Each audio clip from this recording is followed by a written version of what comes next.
ការណាត់ជួបដោយខ្វាក់ភ្នែកនិងអាពាហ៍ពិពាហ៍មិនពិបាកប៉ុន្មានទេនេះការណាត់ជួបដោយខ្វាក់ភ្នែកដែលខ្ញុំបានណែនាំអ្នកបានរងចាំអ្នកអស់រយៈពេល3ម៉ោងហេតុអ្វីបានជាអ្នកមិនទៅយើងរៀបការហើយឬនៅនាងនៅតែរងចាំអ្នកនៅភោជនីយដ្ឋានអ្នកកំពុងសួរថានាងជានរណាតើអ្នកកំពុងមានជំងឺធ្លាក់ទឹកចិត្តទេខ្ញុំដឹងថាម៉ាក់របស់អ្នកដាក់សម្ពាធឲ្យនុកទៅណាត់ជួបដោយខ្វាក់ភ្នែកជារៀងរាល់ថ្ងៃប៉ុន្តែមិនចាំបាច់បង្ខំខ្លួនឯងឲ្យឈួតនោះទេតើខ្ញុំទទួលបានដៃគូរៀបការខុសទេអរគុណសម្រាប់ការនាំខ្ញុំទៅផ្ទះលោកសិនអ្នកមិនបានស្នាក់នៅក្នុងផ្ទះប្រពៃណីទេចាប់តាំងពីអ្នកត្រឡប់មកជន់បត់វិញតើអ្នកកំពុងធ្វើអ្វីរស់នៅក្នុងសង្កាត់ធម្មតាបែបនេះត្រឡប់ទៅប្រាប់យាយវិញលោកសិនកំពុងស្វែងរកអ្នកស្ដាប់ដើមឈើព្រៃរីកដុះដាលផ្ទាំងទឹកកលីត្រចៀកប្រែជាក្រហមបណ្ដាញប្រមូលផ្ដុំអូទេខ្ញុំនឹងយឺតសម្រាប់ថ្ងៃធ្វើការដំបូងរបស់ខ្ញុំសេនលីចេញមកលឿនតើអ្នកកំពុងរកបញ្ហាមែនទេ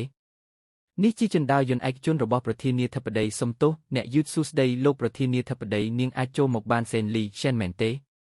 ហេតុអ្វីបានជាអ្នកមកផ្ទះរបស់លោកប្រធានាធិបតីឆែនតើការសម្ភាសន៍នោះជាអ្វីតើខ្ញុំគួរពន្យល់វាទៅនាងសម្រាប់អ្នកទេ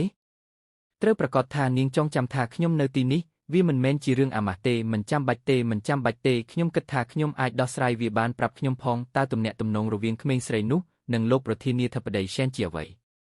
តើលោកប្រធានាធិបតីឆែនមានមិត្តស្រីទេនេះពិតជាព័ត៌មានដ៏គួរឲ្យភ្ញាក់ផ្អើលមួយដែលផ្ទុះឡើងនៅក្នុងអគារយីសែងញៀនសម្លៀកបំពាក់នេះស័ក្តិសមនឹងអ្នកណាអ្នកសាច់ចប់ហើយឬនៅ